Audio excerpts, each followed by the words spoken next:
Party ने सोचा, तो क्या हमारा दायित्व नहीं है कि हम जब समय आने पर हम उनका जो भी प्रत्याशी हो, और यहाँ जगमोहन जी प्रत्याशी हो, उनको जाकर वोट तो डाले ही, लेकिन एक एक घर से वोट निकालने का काम भी हमारा ही दायित्व है, वो भी आप ही की जिम्मेदारी है। मैं जानती हूँ आप सब लोग पार्टी के ही कार्यकर्ता हैं, क्योंकि अगर पार्टी के कार्यकर्ता नहीं होते तो आप लोग यहाँ शायद इस कार्यक्रम में भी नहीं आते। लेकिन आज जो समय है ना, ये समय ऐसा है कि हमको पार्टी का तो हम काम कर ही रहे हैं, लेकिन आपको एक प्रत्याशी बनना पड़ेगा, आपको जगमोहन जी बनना पड़ेगा, आपको भन्नेलाल जी शर्मा बनना पड़ेगा, नरेंद्र मोदी बनना पड़ेगा। घर घर जाके जो मोदी जी ने किया है, जो हमारे माननीय मुख्यमंत्री जी ने किया है, वो सारे काम आपको जाके उनको बताने होंगे, और घर से एक एक वोट निकालने का काम भी करना होगा। करेंगी कि नहीं करेंगी बताइए? नहीं तो हमारे भाषण का कोई मतलब नहीं है। यहाँ पर सब प्रयास कर रहे हैं और सत्य के लिए प्रयास कर रहे हैं। आज हम सब लोग यहाँ, हम किसके लिए लड़ रहे हैं?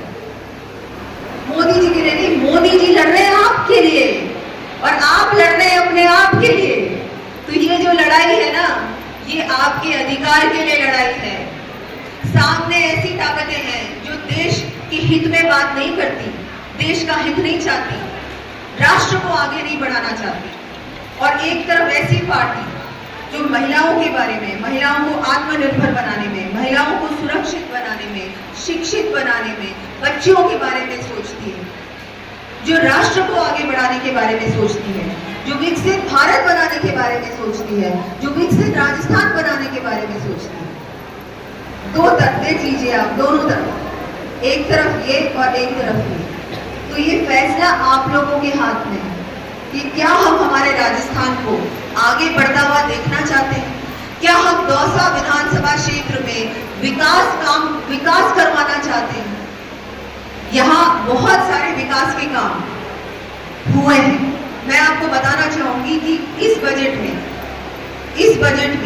ऐसी इतनी बड़ी बड़ी घोषणाएं हुई हैं, और विशेषकर महिलाओं के लिए, लखपति दीदी बनाने के लिए, महिलाओं की जो अपने एनजीओज हैं उनको आगे बढ़ाने के लिए, उनको कैसे ज्यादा आर्थिक रूप से सहायता मिल सकती है, इजी लोन मिल सकते हैं, कैसे महिलाओं को ज्यादा अच्छा हम लोग बना सकते हैं। स्किल डेवलपमेंट पे ध्यान दिया गया है, महिलाओं को ज्यादा एक आत्मनिर्भर बनाने के लिए, उसको सशक्त बनाने के लिए हर प्रकार से राजस्थान सरकार प्रयास कर रही है, केंद्र तो कर ही रहा है प्रयास।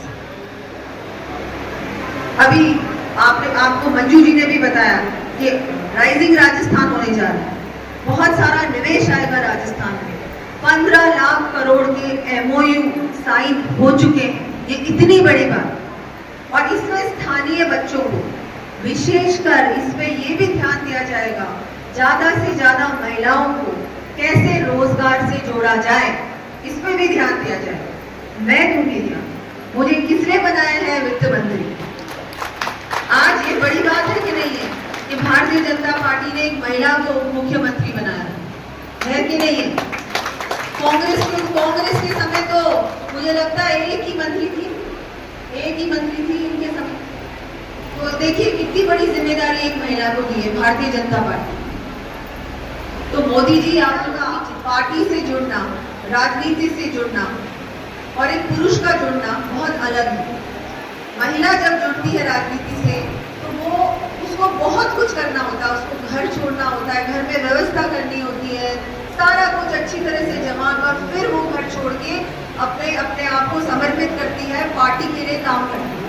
लेकिन आप लोग सब ये जो कर रही हैं और आपकी पूरी महिला मोर्चा की टीम ये जो काम कर रही है, मैं उसके लिए आप सबका बहुत बहुत धन्यवाद देती हूँ कि आप सब लोग सार्वजनिक जीवन में हैं और राजनीति में आप लोग इतना कुछ कर रही हैं।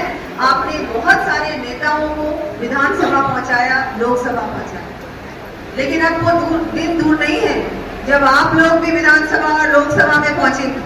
अभी जैसा कि रक्षा जी ने बताया, 33% आरक्षण मोदी जी ने दिया।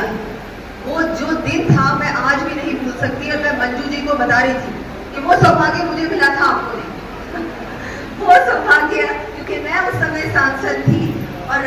12 बज गए थे और वो बटन हमने दबाया था जिस बटन से आप लोग लोकसभा और विधानसभा पहुंचे, और ये मोदी जी का संकल्प था कि मेरे देश में एक एक महिला को मैं उनका अधिकार, उनका हक दिला के छोड़ूं।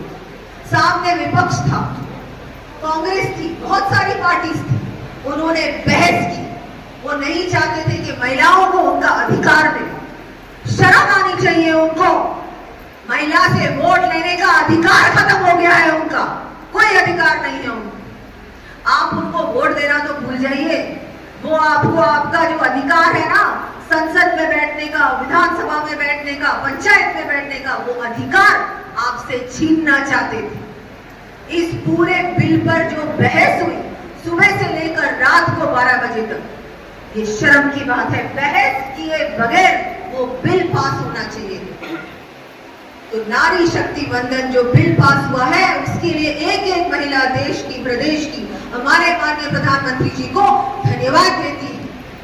इतना बड़ा काम उन्होंने किया, आपके हक के लिए लड़ा। आज रक्षा जी ने महिलाएं जानती हैं कि उनकी इतनी बात कौन सी पार्टी करती है। अगर महिलाओं के बारे में किसी ने सोचा तो सिर्फ और सिर्फ नरेंद्र मोदी जी ने सोचा।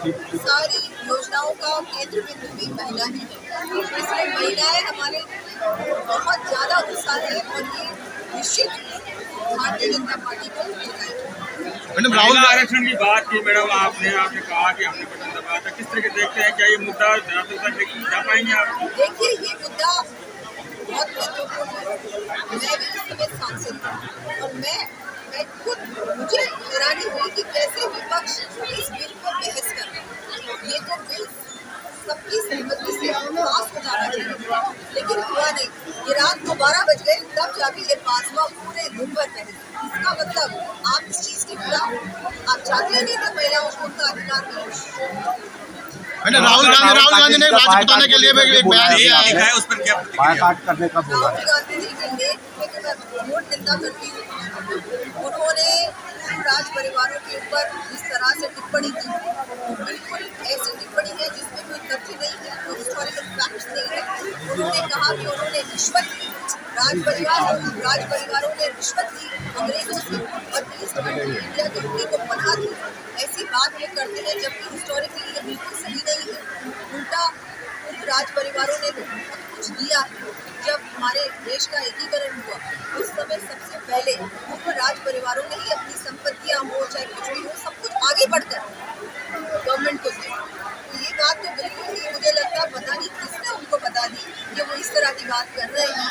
सब बात तो ये है कि वो जातियों को, धर्म को, हर प्रकार से समाज को डिवाइड करना चाहते हैं। वो वही पॉलिसी अपना रहे हैं जो कि ब्रिटिशर्स ने